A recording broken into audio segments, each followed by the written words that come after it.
मनोज जरांगे पाटील यांच्या आंदोलनाचा आज चौथा दिवस आहे आणि मोठ्या संख्येने आंदोलनकर्ते जे आहेत ते मुंबईच्या दिशेने आझाद मैदानाकडे जाताना पाहायला भेटत आहेत। रेल्वे प्रशासन सतर्क झालेलं पाहायला भेटतंय। हे मराठा बांधव जे आहेत मोठ्या संख्येने वाशी येथे मुक्कामी होते आणि आता वाशीवरून मनोज जरांगे पाटील यांच्या आंदोलनाला पाठिंबा देण्यासाठी मोठ्या संख्येने आझाद मैदानाकडे कूच करताना पाहायला भेटत आहेत। सकाळच्या वेळेस चाकरमानी जे आहेत ते मोठ्या संख्येने मुंबईच्या दिशेने कामाला जात असतात। त्याचबरोबर हे आंदोलक देखील मोठ्या संख्येने आता आझाद मैदानकडे रवाना होताना पाहायला भेटत आहेत। त्यांचे विशेष व्यवस्था जी आहे ती रेल्वे प्रशासनाने केलेली आपल्याला पाहायला भेटते। वाशी ते सीएसटी अशा पद्धतीची जी लोकल सेवा जी आहे ती चालू करण्यात आलेली आहे।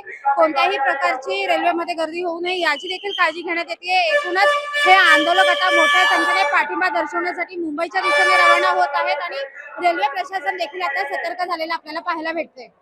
कविता लोखंडे, जय महाराष्ट्र, नवी मुंबई।